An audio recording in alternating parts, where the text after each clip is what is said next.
बिस्मिल्लाहिर्रहमानिर्रहीम। मेरे अज़ीज़ो अस्सलामु अलैकुम।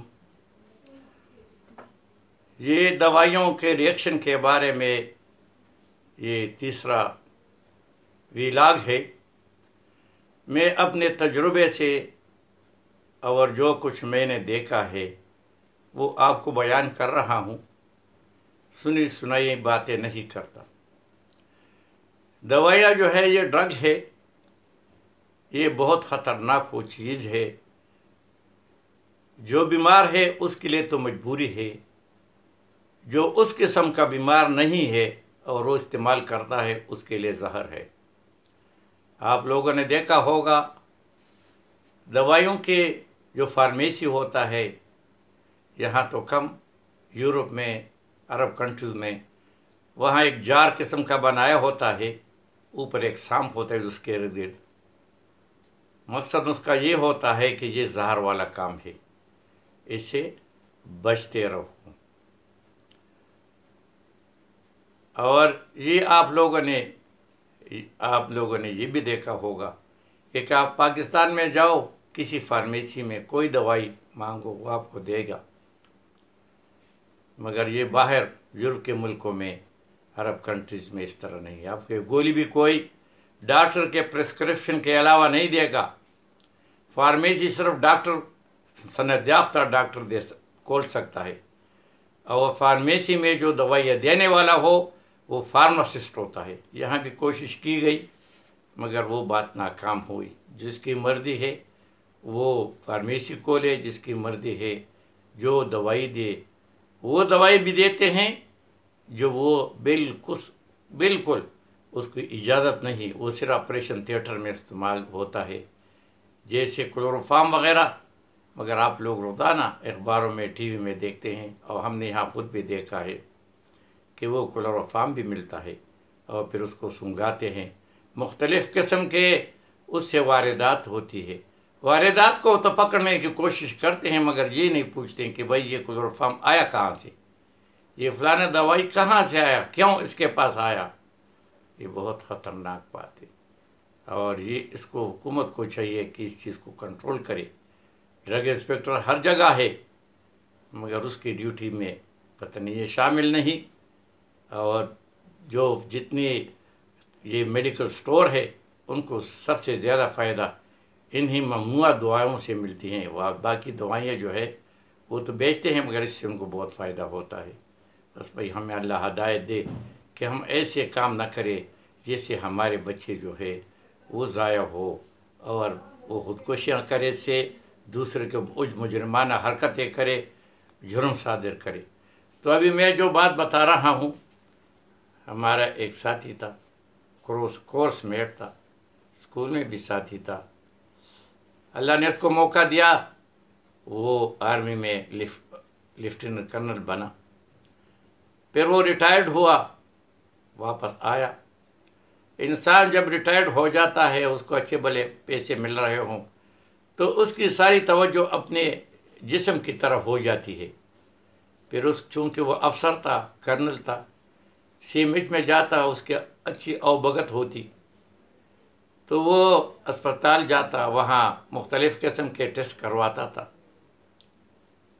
क्योंकि हर आदमी को अपनी मेंटेनेंस की ज़्यादा फ़िक्र होती है कि मैं कितना ज़्यादा ज़िंदा लंबा ज़िंदगी मुझे मिले।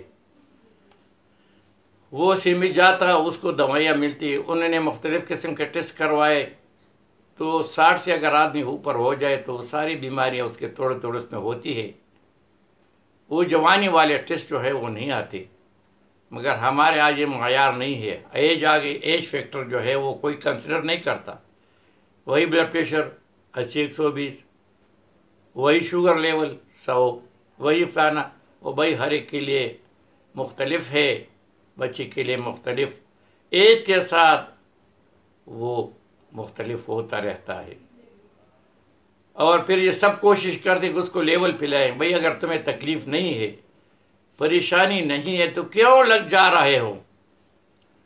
तो बस जनाब उन्हें दवाइयाँ शुरू की, एंटी कोलेस्ट्रॉल हो, फिर फलाना हो, फिर ढिंगला, और फिर ब्लड जो थिनर है वो दवाइयाँ जो से جو ہمارا خون ہے وہ جو ہے ہلکا ہو جائے، تن ہو جائے۔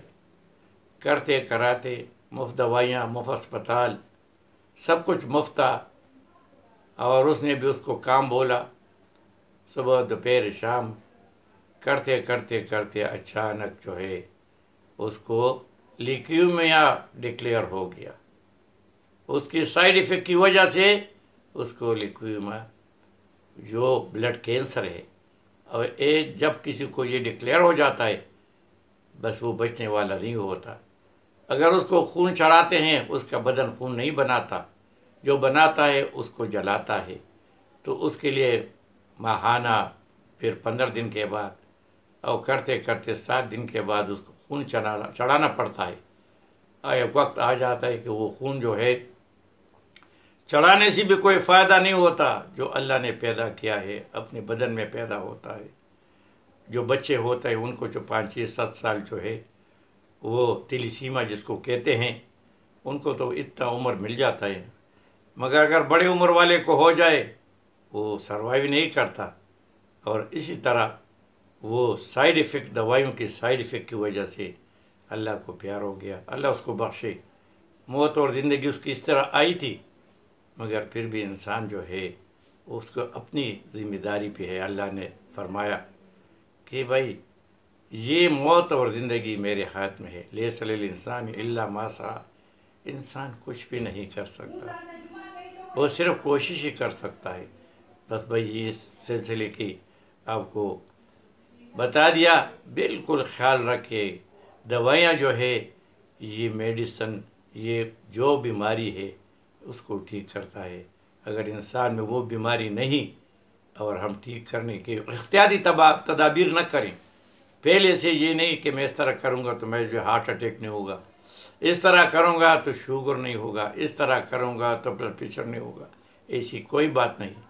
یہ ساری چیزیں ایج فیکٹر پلس انوائرمنٹ اور اس کے ساتھ ساتھ جو ہے دوائیوں کا اثر ہے۔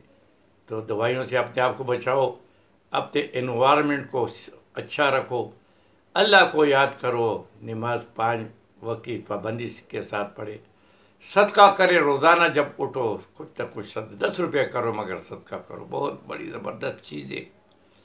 اور اس کے ساتھ جو ہے ذکر اذکار کرو، اللہ کو اچھے ناموں سے پکارو، خود بھی نیکی کرو، دوسروں کو بھی نیکی کا دعوت دو، خود بھی برائی سے بچو، دوسروں کو بھی برائی سے بچانے کی کوشش کرو، اور سب سے بڑی بات شرک سے بچو، اور چھوٹا شرک بدعت سے بچو۔ جب یہ کریں گے ہم انشاءاللہ، اور اللہ سے مانگیں گے، اللہ سے مانگیں گے۔ زندگی اللہ نے مقرر کی ہے، نہ تیز زیادہ ہوتی ہے نہ کم، مگر جو کچھ مقرر کی ہے تاکہ وہ آرام سے گزرے، دردوں میں نہ گزرے، تکلیفیں میں نہ گزرے، پریشانیوں میں نہ گزرے، اسپتال میں نہ گزرے۔ ایسا نہ ہو کہ جو پیسے ہیں وہ اسپتال میں خرچ ہو جائے، بچے جو ہے کنگال پیچھے رہ جائے۔ انشاءاللہ ایسا کریں گے۔ وما علینا الا البلاغ۔